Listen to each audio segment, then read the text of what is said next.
தமிழகத்தில் யானை வழித்தடங்கள் குறித்து வரும் பிப்ரவரி 2026க்குள் அறிக்கை சமர்ப்பிக்கப்படும் என்று உயர்நீதிமன்றத்தில் வனத்துறை தெரிவித்துள்ளது. இது தொடர்பான கூடுதல் விவரங்களை வழங்க இணைகிறார் எமது செய்தியாளர் சுரேஷ். வணக்கம். எந்த வழக்கில் இந்த விவரமானது வனத்துறை தரப்பிலிருந்து தெரிவிக்கப்பட்டிருக்கிறது? இதன் முழு பின்னணி என்ன? வணக்கம். அதாவது தமிழகத்துல யானைகள் வழித்தடங்களை அறிவிப்பது தொடர்பாகவும் அவற்றை பாதுகாப்பது தொடர்பாகவும் விலங்குகள் நல ஆர்வலர் முரளிதரன் உயர்நீதிமன்றத்தில் ஒரு வழக்கு தாக்கல் செய்திருந்தார். இந்த வழக்கை நீதிபதிகள் சதீஷ்குமார் மற்றும் பரத சக்கரவர்த்தி அடங்கிய சிறப்பு அமர்வு விசாரித்து வருகிறது.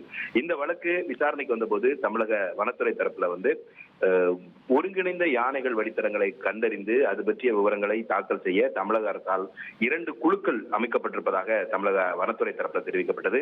யானைகள் வழித்தடங்களாக அறிவிக்கப்பட்ட பகுதிகள் குறித்தும் அதிகாரிகள் மட்டத்தில் ஆலோசனை மேற்கொள்ளப்பட்டு வருவதாகவும் இது சம்பந்தமாக நவம்பர் டிசம்பர் மாதங்களில் பொதுமக்களிடம் கருத்து கேட்பு கூட்டங்கள் நடத்த இருப்பதாகவும் வனத்துறை தரப்பில் தெரிவிக்கப்பட்டிருக்கிறது.